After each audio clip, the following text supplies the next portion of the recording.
Well, good evening, everyone, and welcome to the other side of medicine. I am Dr. Krystosik. People call me Dr. J, and you're listening to the episode on inflammaging.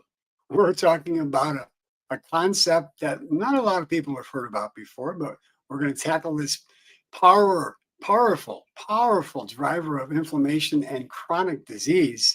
So get ready to learn how you could reverse aging. Now, that may sound a little bit difficult to do, maybe, but I can tell you, and I can fully assure you that if you stick around, you're going to find out how people who are in their 70s and 80s and running marathons or skiing on mountain slopes are not the few or far between that are doing that. There are people around the world who are even centenarians and who are doing extraordinary things into a very ripe old age. And so we're going to share with you tonight how they do it.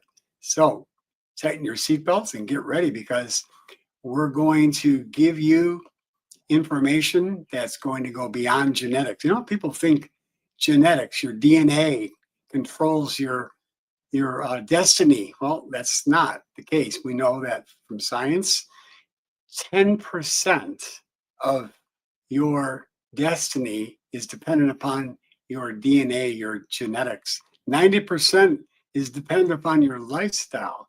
So, inflammation, silent inflammation, is the cause of accelerating aging.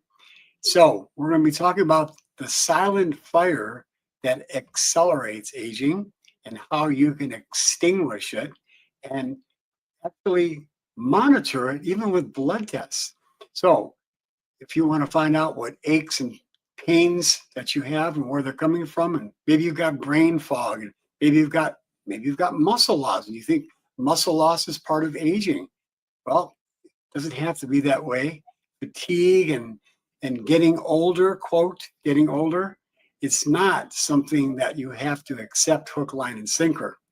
So this eye-opening episode, I'm going to share with you the hidden causes of every age-related disease, heart disease, cancer, dementia, all these conditions that people think that are part of the aging process actually are not. And I'm going to give you the secret on how to be able to avoid them.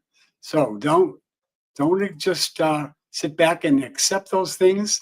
There's a lot that you can do. And you're going to discover why your immune system starts to get weaker as you age, and how silent low-grade inflammation, which smolders in your body for decades, you don't realize it's happening, but it's actually going on without you even seeing the signs of it. When you have an inflammatory response from, let's say, an acute injury, maybe you've had a broken bone or a cut, or you've had an infection, you're seeing the raging fires of inflammation at that acute inflammatory response that happens during those types of injuries and those type of illnesses. Those are acute. We're talking about chronic inflammation that is like a candle that's burning, and the fire alarm is going off, and it's very silent. You can hardly hear it, but it's going off. But most people are not paying attention to it. But if you start listening to your body, you can see the signs of this inflammatory response. And so, how you think, your mindset, what you put on your plate, what you eat, how you move, how you exercise, and how you have activity every single day is going to be a significant determinant upon your aging process. But the real surprise, the reversing of that starts with just one single step at a time. You don't have to make quantum leaps of changes overnight. If you just do things gradually and improve every single day, the inflammatory response will start to just wither away. And you'll have aging starting to reverse. So are you ready to learn some new things about how to slow the aging process down? Well, this podcast tonight is going to flip everything around, and you're going to change everything you thought you knew about aging. And so you could forget about all those expensive creams and lotions and surgeries and biotechnologies like stem cell therapies and all those things. I'm going to show you how to extinguish inflammation by using simple tools. And what are those tools? Well, number one, your fork. Yeah, that's right, what you use to eat every single day with. And your shoes, your feet, where you walk and how you move.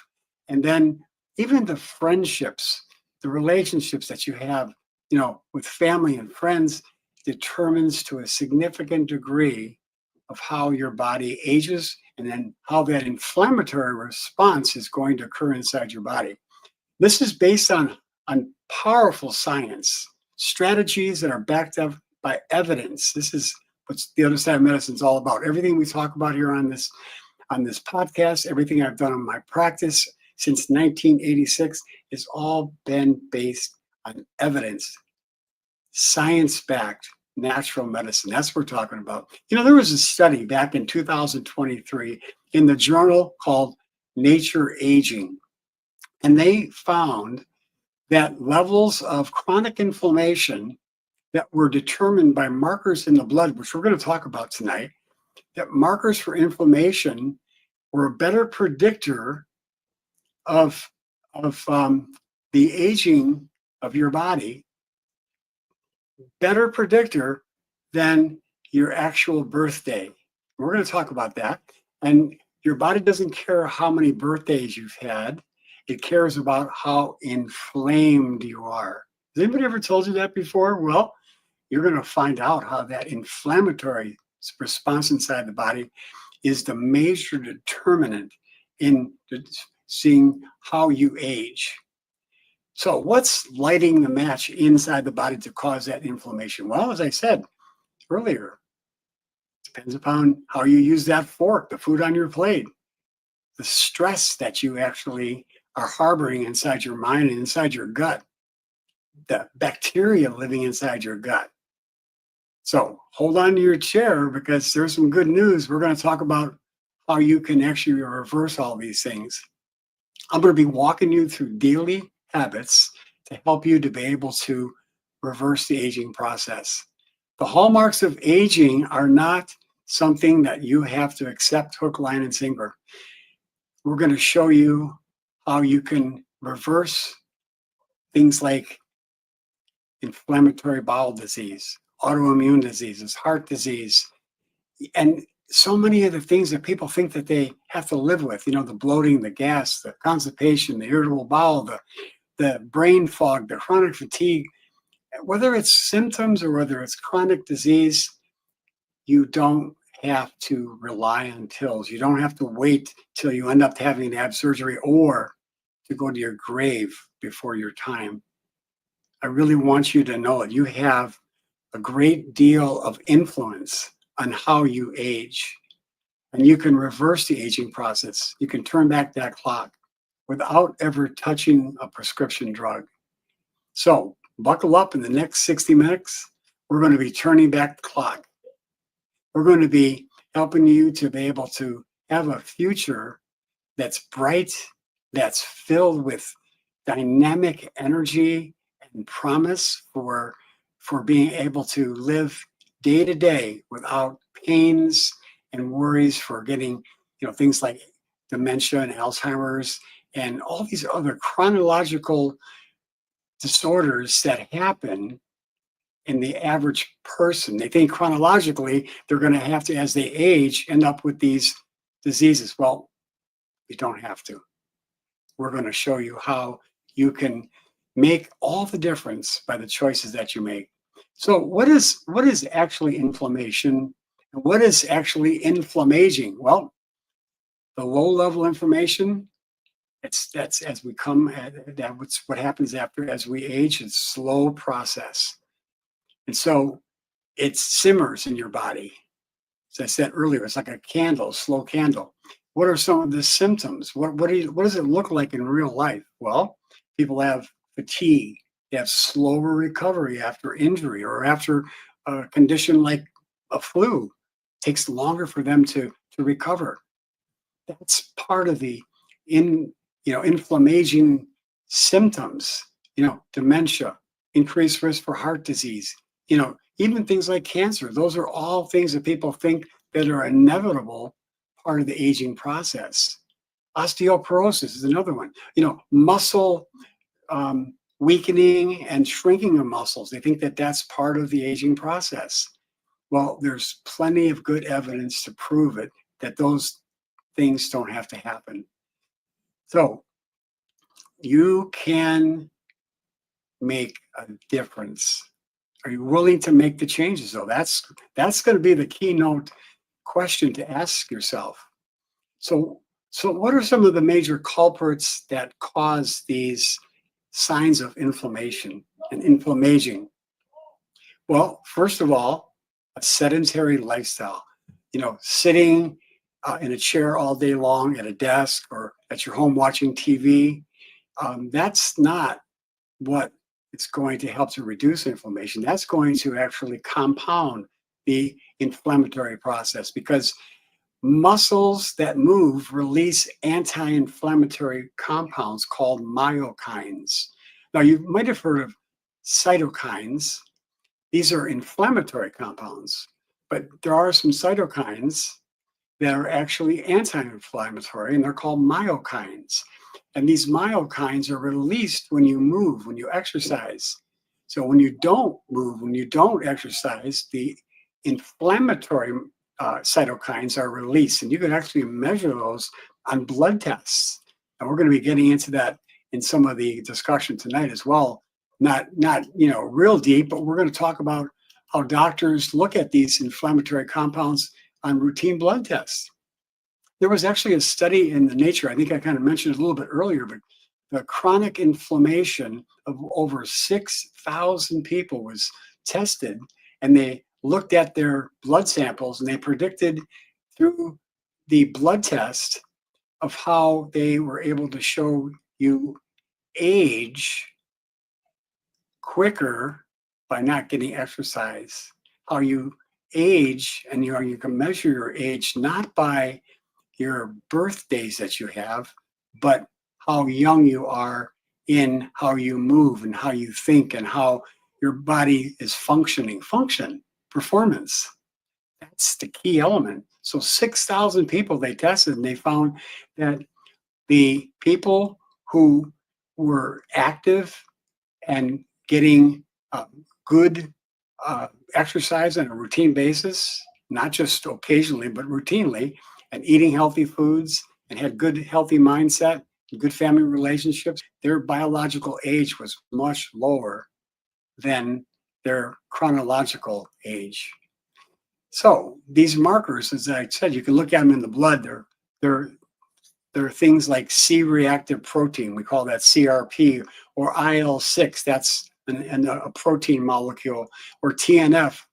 These are markers in the blood that doctors look at, and we can tell through these markers of how much inflammation is going on, and whether it's not there at all, or it's mild, moderate, or severe. Then another predictor is visceral fat. That's fat that accumulates around organs, like in your tummy, that belly fat. That's accumulating around, not only you're seeing it on the outside, but it's also accumulating around your internal organs. It's not good. That is a major factor to cause raging inflammation inside and throughout the entire body. There was an actually article in the Frontiers of Immunology in 2021. That's a really major medical journal. And they found that elevated levels of pro-inflammatory compounds, like the ones I mentioned earlier, cytokines and others, were actually caused by, listen to this, chronic stress and sedentary behaviors, lack of exercise. They amplified the elevated levels of these markers for inflammation in the blood. That was a major study that was done. And then there was another study done in the journal called Movement in Medicine, and they found that and they actually made a comment, which I thought was quite interesting. They said that sitting is the new smoking. That was the thing that they said in this study. They found that muscles, when you move, release these myokines, these natural anti-inflammatory compounds. But when you're sedentary, the cytokines again are released, and those are cytokines that are inflammatory in nature. So there's good cytokines and there's bad cytokines. And they found in this study that these people who were sedentary had these really bad the cytokines that were elevated. And then there was another study in the Journal of Internal Medicine back in 2020. And they found this is really an interesting one. I want you to pay close attention to this one. They found that people who had less than 3,000 steps walking a day, 3,000 steps walking a day, those who had less than 3,000 had a much greater chance, a significant chance of having inflammation in their body. But listen to this. Those people who got 10,000 steps per day had zero inflammation. I repeat, the ones who had 10,000 steps per day got zero inflammation markers in their blood. Now that's significant. And listen, you don't have to be an elite athlete to get 10,000 steps. You don't have to do, hours of exercise.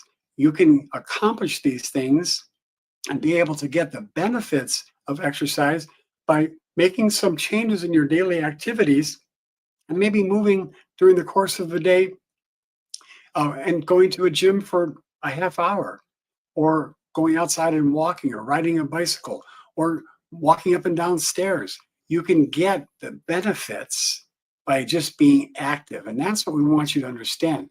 Making small changes, small strides, and you can really get some really significant difference, including doing resistance trainings, like working with the resistance bands, or maybe working with light weights. You don't have to be working with heavy weights like a big weightlifter. You don't have to do that. I mean, you can, but you don't have to.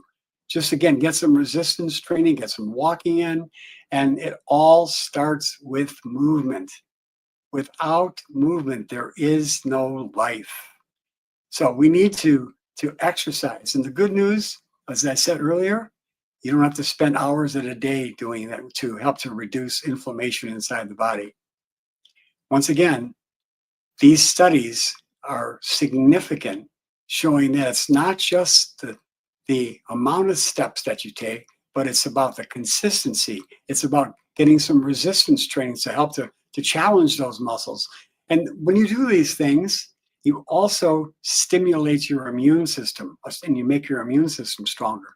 And it's really interesting because as we age, in general, if people are sedentary and not doing the right things in their lifestyle, their immune system becomes weaker and they become more susceptible to things, and they're not able to respond to injury and illness as quickly, and to be able to rebound. And we'll talk more about that coming up. But again, movement helps to reduce those inflammatory compounds. And remember, it's all about inflammation. So it's not just about burning calories. So many people try to go to exercise to burn calories. It's about sending signals throughout your entire body to reduce inflammation.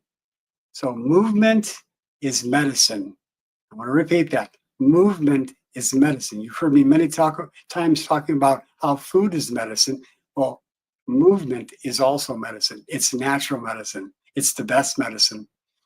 So let's move now into the choices we make with the forks that we use on our plates, the food.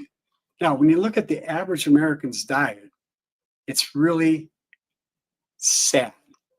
And it's an acronym. It's Standard American Diet, SAD. So what do people are eating? They're eating a lot of refined foods, refined carbohydrates, white flour, white sugar, white rice, white bread. I always tell people, the whiter the bread, the sooner you're dead. So my friends, you've got to make better choices. Eating bad oils, these oils that are refined and heated to extreme temperatures, are dangerous to your body and they cause inflammation. So stay away from the oils that just say on any food or any bottle of oil that you buy. And if it just says, let's say it says canola oil or sunflower oil or some other oil, they just say the name, the corn oil. Don't use those oils because they've been chemically processed, heated to extraordinary temperatures, 500 degrees or greater, and those oils become rancid quickly. And those oils are actually damaging the cells in your body and increasing inflammation in your body.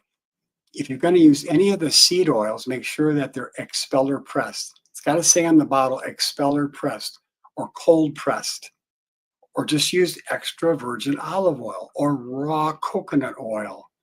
Those are all good oils. There's nothing wrong with using these plant-based oils. It's just making better choices. So, what are the foods that trigger inflammation? Well, we already talked about a few of them. Also, eating excessive amounts of animal protein. We know now that eating too much of the saturated fat increases inflammatory markers. It's been shown unequivocally with many, many studies. And so you really have to try to eat more of the plant-based foods. You can still have your meat if you want it, but eat smaller amounts. I know a lot of people today are really pushing high protein diets and saying, oh yeah, you don't have to worry about that. Well, I would like to have you look at the research of Dr. Victor Longo, who's a world-renowned scientist who is exposing the dangers of high protein diets. Dr. Victor Longo, you can go on the internet and look him up. I'm going to try to get him on our podcast and have him really explain to you how deleterious it is to be eating high amounts of protein. We all need protein, but not at these high levels that people are trying to tell us to eat today. We can get all the protein we need from a plant-based diet. If you want to eat animal protein, eat smaller quantities and try to eat more cold water fish. Much better choice because of the omega fats, the omega-3 fats in things like wild caught salmon. The omega-3 fats are anti-inflammatory, significantly anti-inflammatory agents. So there was a study in the journal Nutrients. It's a journal called Nutrients back in 2022. And they found that inside of the fish, especially the cold water fish and in the salmon, there is a compound called xanthine, a xanthine. And that compound reduced oxidative stress and inflammation in the bodies significantly. So cold water fish is a good choice. Now, the other thing is at Harvard School of Medicine, they found that people that had lower levels of vitamin D, they had higher levels of C-reactive protein, which again is another marker for inflammation in the blood. So low levels of vitamin D are correlated with inflammation. So I recommend, again, these are much higher doses than the average doctor will recommend, but I recommend anywhere from 5 to 10,000 IUs of vitamin D every single day. Now, people say, oh my goodness gracious, Dr. Krystosik, that's a high level. Well, you know, it's really interesting that when you go outside in the sunlight and get an hour of sunlight, you're going to be getting about 10,000 international units of vitamin D. So if you're afraid of getting that much vitamin D, then don't go out in the sun for an hour out on a sunny day. It's not a dangerous level.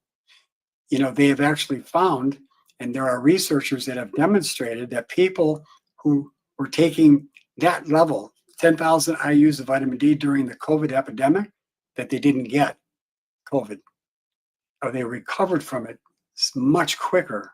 So again, this is a factor that helps to reduce inflammation. And those people who had COVID, and especially the elderly population, they didn't recover as quick because their immune systems were weaker and they had inflammation. They had inflammation, and the inflammaging was raging inside their bodies. They have what's called cytokine storms. We talked about cytokine proteins that are a marker for inflammation. Well, the people who had these long-term COVID, they had cytokine storms. These proteins of markers for inflammation were significantly elevated in their blood. Once again, it all depends on the choices that you're making every day. So fish oils, taking fish oils every single day, eating fish, getting omega-3 fats even from plant-based sources, getting flaxseed, that's another good oil. Make sure it's got high lignin flax seeds, and getting a lot of antioxidant foods. Where do you find those foods that are rich in antioxidants? Well, fruits and vegetables and nuts and seeds and whole grains, plant-based foods. And then eating lots of fiber foods. And all those foods I just mentioned, including beans and lentils and legumes, are chock full of fiber.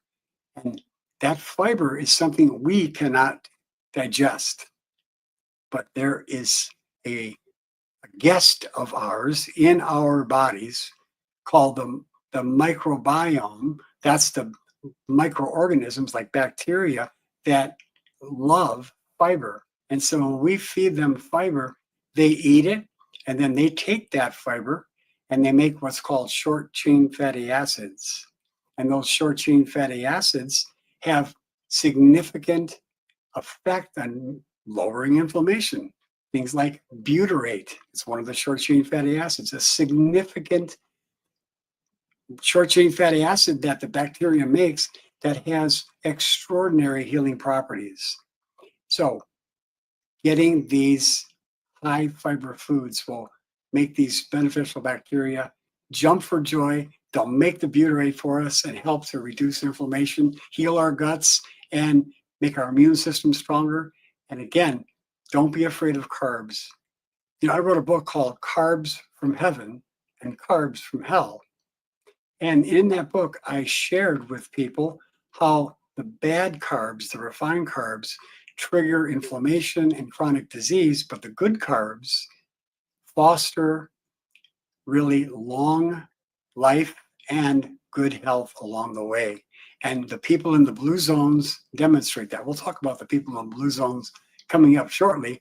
But again, you have to know the difference.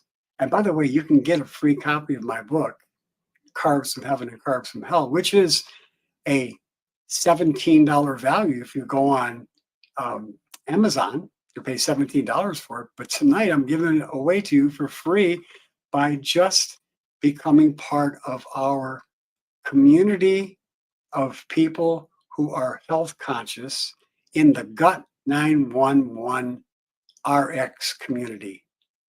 In that community, you'll get as a one of the benefits, a free copy of my book, Carbs from Heaven and Carbs from Hell. That's my gift to you, along with many other free resources within that community, as well as you will meet people like yourself who are trying to better their health, trying to get some encouragement, get some support from other people who are doing the same.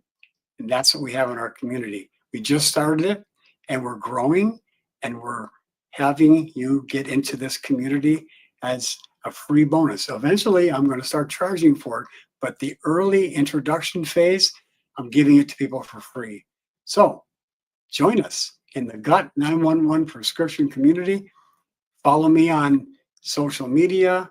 Go to my website at theothersideofmedicine.com, and you'll be able to find out about these resources.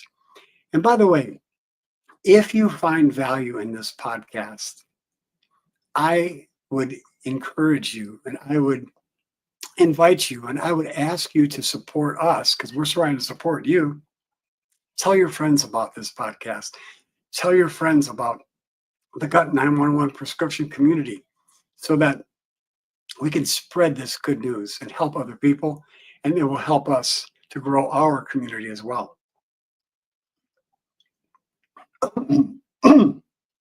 Okay, so let's talk about the gut microbiome. That's the bacteria inside of your gut. We have more bacteria in our bodies than we have human cells.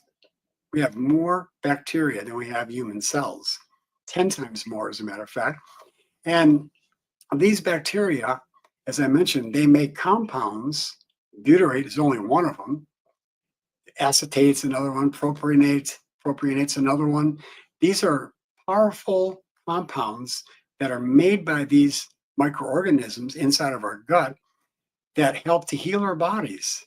So you want to take advantage of those. And in the journal Nature, then the journal called Nature in 2019, scientists, they took germ-free mice and they actually transplanted the poop from mice that were obese.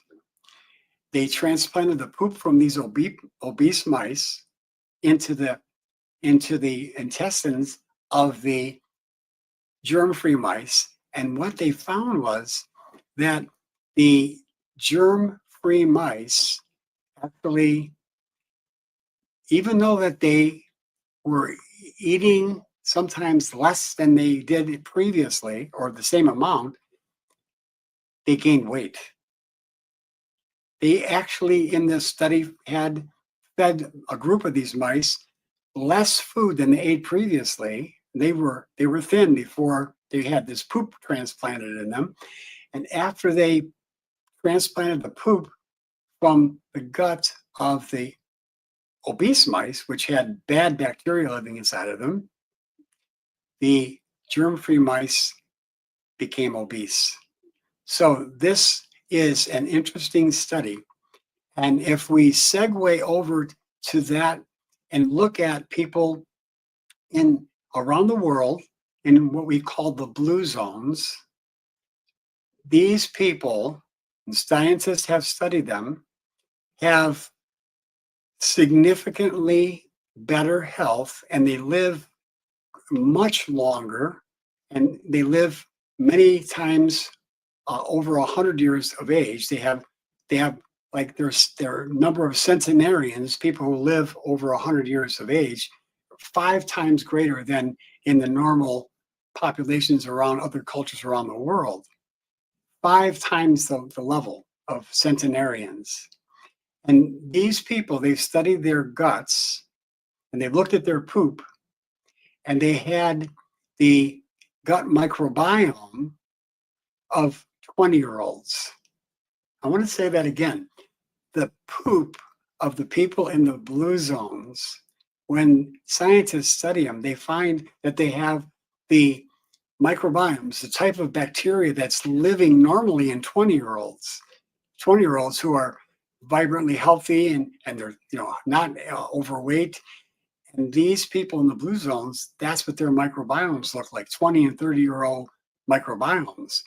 And the scientists are literally determining that this microbiome, this gut bacteria, the diversity, the variety of different microorganisms living in these people in the blue zones is one of the significant factors that helps them to have this healthy, long life. So really, we need to start paying attention to the gut bacteria that lives inside of us. Because again, we have, if you look at how much bacteria we have living inside of our gut, first of all, there's about 5 pounds in the average adult of bacteria. We have over 7,000 different varieties of microorganisms living inside of our gut, over 7,000. And it makes up about 5 pounds of bacteria, 5 pounds inside of our guts.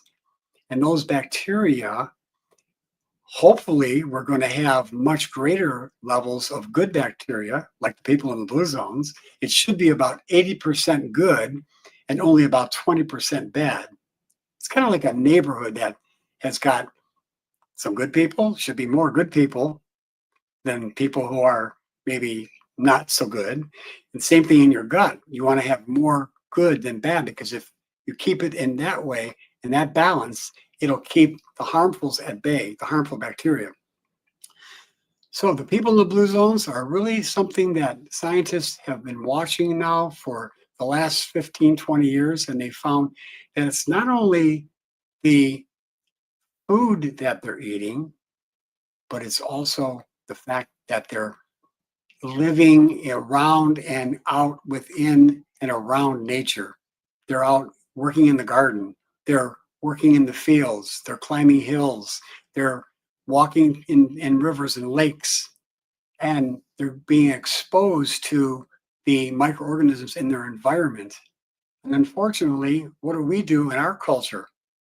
We live in concrete jungles. We don't live in forests around, like, these people that are in the blue zones. They live near the woods. We live in concrete jungles. We're not being exposed to the microorganisms. And scientists have found that when people are living in cities, they have less of the healthful, beneficial bacteria. But when they start to get exposed to the natural environment, they start to see an increase in the beneficial bacteria. So these are things that you can take part in, that you could get the advantages of getting healthier bacteria living inside of you by just interacting with nature. So go jump in a lake, go take your shoes off and walk in the grass. These are all things that you can do. Work in your garden, get your hands in the soil. These are things you can do and really get benefit, because the beneficial bacteria are going to start to grow in greater quantities and more diversity inside your gut. All right, well, let's talk about another major factor that really contributes to our inflammaging, or lack of, or decreased inflammation inside of our body. And what is that? Well, that's fasting. Fasting or intermittent fasting. Well, fasting, that would be something if you maybe wouldn't have food for one day, like for 24 hours. That's a fasting. Now, intermittent fasting is something you may eat for 8 hours, and then you may go ahead and not eat anything for 16 hours. The 16 hours is the intermittent fast. And scientists now are finding that intermittent fasting is beneficial, and you can get a lot of the same benefits that you would from fasting. We know that fasting and intermittent fasting decreases inflammation. So, I've been practicing fasting for over 50 years, and I have seen the benefits because I don't have any inflammation inside of my body normally. I had an accident recently, and that's just normal. You're going to have some injury, you're going to have some inflammation, but I recovered. It was only 2 months ago that I had a serious car accident. I had two compression fractures in my spine. I had a fracture in my skull, a broken nose, a punctured lung, and that's only been 8 weeks. And I'm already now, for the last 2.5, 3 weeks, I've been swimming, and I've been riding my bicycle, and I've been working out in the weights. And so my body recovers quickly at the age of 76. Now, would you like to have that same sort of body's response to healing when you have injury? Your body is going to normally have some pain if you have serious injury like I had, but it was minimal for me. And I was able to keep it down by taking some fish oils and some enzymes and some homeopathics. And my body has responded significantly to reduce the inflammation by the diet, the mindset, the exercise, the getting the good sleep. All these things have made a difference. And so fasting will contribute to lowering inflammation. And one of the reasons it does is because during fasting, your body kicks into what's called autophagy. Now, you don't have to be so concerned about that big word. But what it means in essence is autophagy is when your body goes into a cellular at the cell level, you know, cleanup and recycling of the bad cells in the body. So renewing cells, you know, recycling cells. And your body does that. It's got the power to do that. So it will take old cells and digest them, gobble them up, and then regenerate and make new cells or recycle old cells. Your body has this ability with the cleanup crew that God has put inside of our body is just a powerful agent to help to heal and restore our body. And when you fast, your body autophagy system, the cleanup system, the recycling system goes into high gear. So time restricted fasting, and that's called intermittent fasting or regular fasting. They did some studies like in the Journal of Cell Metabolism back in 2022. And they not only found that it helped to reduce, when they fasted, they reduced the CRP, the C-reactive proteins inside the blood, the factor CRP, but it also improved insulin sensitivity. What does that mean? Well, your body responds better to the insulin that's circulating in the blood, and that brings your blood sugar levels down. In our country, we have an epidemic level of people who are in getting type 2 diabetes and pre-diabetes. It's because their body's not responding to the insulin. And so fasting helps your body to respond and to utilize insulin more efficiently, as well as bringing down the inflammation. What a powerful tool that we've been given as a gift that's built within our side of our bodies during this process of autophagy. So I can tell you that, again, all the benefits that come from this, it's not only decreased inflammation, but inflammation surfaces in the brain. And that's when people have brain fog and they end up with dementia and Alzheimer's. I have clear thinking all day long, and I'm thankful for it. It's because it's built within inside of our framework of our bodies if we respect our bodies and if we follow natural law. And that's what I've been doing for over 50 years. I encourage you to do the same to get the benefits. Bring down the inflammation, and you'll see remarkable results in how your body can really rebound and restore health by following these natural principles. Again, this is not rocket science. You don't have to have a lot of money. You don't have to have, you know, a PhD in science. You don't have to be a doctor like myself to be able to get these benefits. You can get these benefits by making some changes and making a commitment. That's the key. Are you willing to make a commitment? And sometimes that's a hard word to say. Commitment. Can you say that? Try to get it out without hesitation. Say it strong. Commitment. Don't make a weak commitment. Make it strong. Because when you do that, then you're going to cooperate with your body, and that's what you want to do. So you're going to eat these healthy foods, and your body's going to have these anti-inflammatory compounds that come from the foods, like the fruits and the vegetables. These anti-inflammatory compounds, like the polyphenols that you'll find in fruits and vegetables, in green tea and whole grains. And again, this is what we've been given as a gift. And again, you need to just take part and take action to eat these things. You know, eating fresh berries, strawberries and blueberries, and you know, raspberries, and eating herbs, like I said, green tea and ginger and turmeric. They're loaded with these polyphenolic compounds, and you can get the benefits from them just by making the right choices. And by the way, it doesn't have to be boring. You can enjoy these foods, delicious recipes. They're all over the internet. And by the way, in my book, Carbs from Heaven and Carbs from Hell, lots of recipes. And you could get those for free by just joining our Gut 911 prescription community.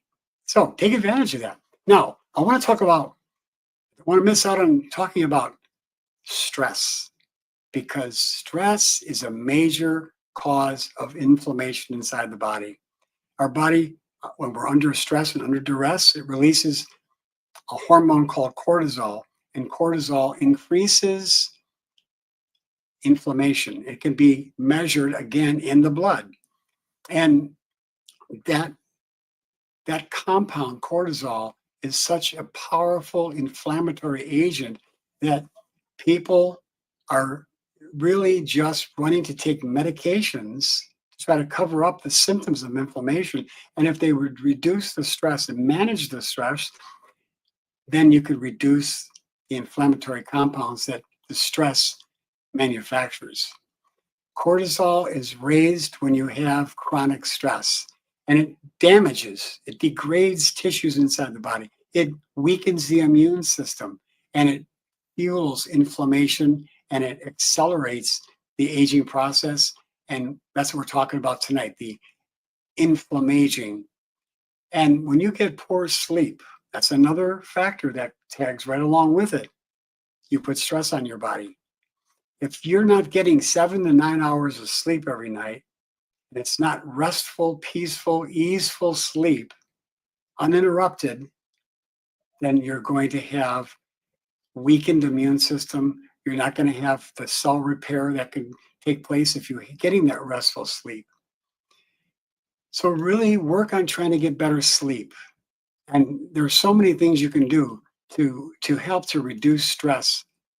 You can use meditation, use prayer.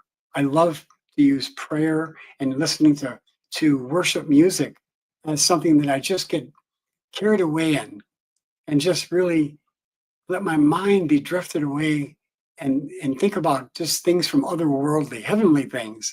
And when you do that, your mind and your body gets relaxed and gets at ease. Now, here's the thing, a simple thing that you can do that can really reduce stress dramatically and improve your sleep along the way in a very powerful fashion. Here's what I want you to do.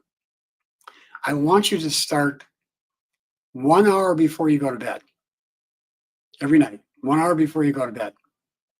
I want you to stop watching television. I don't care what you're watching. Just stop it. Don't be on the internet. Don't do that. Get rid of all of the electronic devices 1 hour before bed. Pick up an inspirational book. Pick up the Bible. Pick up some poetry. Pick up something that is uplifting. Read the books. Read that. Do some prayers, some meditation for that hour during that time. Have some fellowship with your friends or spouse or loved ones or family. Do that for an hour before bed. Oh, and I should also mention that don't eat after, let's say, 7:30, 8 o'clock. 8 o'clock should be the latest. Now, if you make sure 4 hours before you go to bed that you're not eating. Minimum 3. It would be best 4, but I would say a minimum of 3 hours before you go to sleep, stop eating.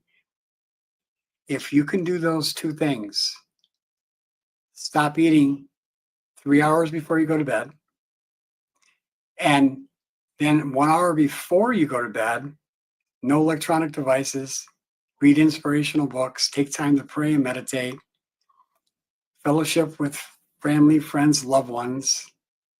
I promise if you start doing that, you will see a dramatic response, and you'll see better sleep. You'll be more refreshed in the morning, and it will lower not only the stress levels, it will also help to lower your heart rate, bring down your blood pressure. Now, here's something simple you can do to begin as you start on this journey of doing this new evening lifestyle change. Here's what I want you to do.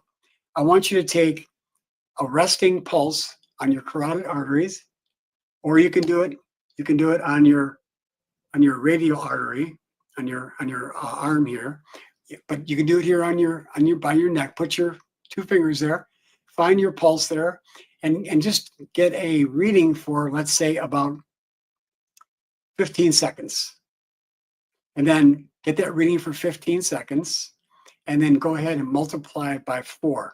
That's your resting pulse. Now, when you check your resting pulse, and let's say it's 70, and then you do this routine for a month, check it after a month, and I guarantee that your resting pulse will come down significantly. When you do that, that is going to help to reduce the intervals between how your heart beats. So the beats in between, if you have too many heartbeats in between, that's not good. You accelerate the aging process.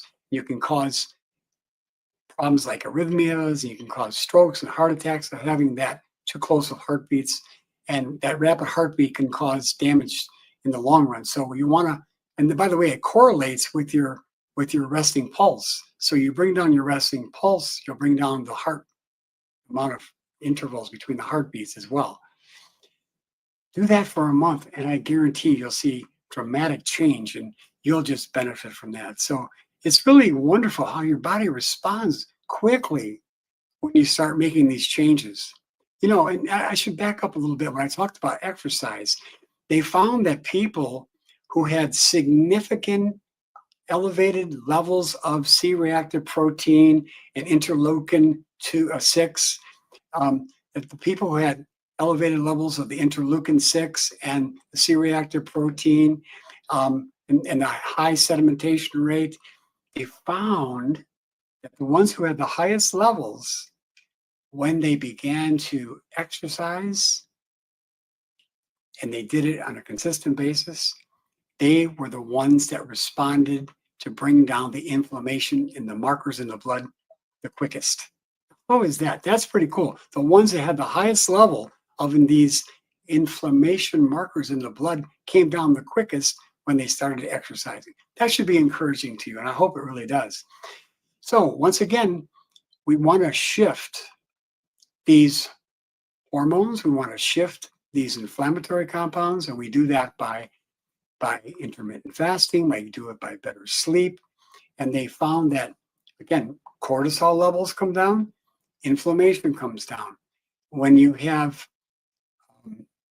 aging population, you have elevated levels of cortisol, and you have a decline in a hormone called DHEA.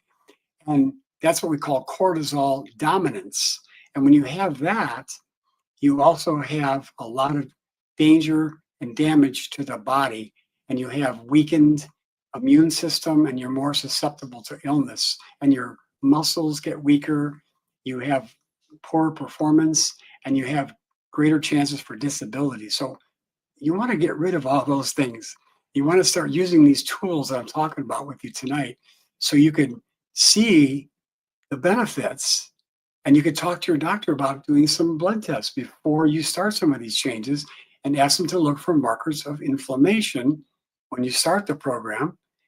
And then maybe 6 weeks, 2 months down the road, have them check again, and you'll be quite pleasantly surprised to see that these markers will come down. So the future, my friend, looks bright. It looks promising for those who want to reverse inflammaging. It looks very promising. And tonight we're talking about things that you can do. And there's 5 takeaways that I want to talk with you about. Number 1, walk more, sit less. Walk more, sit less. Eat high fiber plant-based foods and fermented foods. I didn't talk about that. Fermented foods help to increase the diversity of the beneficial bacteria in your gut, and it makes them jump for joy. They're going to help to make you have a stronger immune system, and they're going to help you have better thinking, better moods. All these things are linked to better and healthier bacteria inside your gut.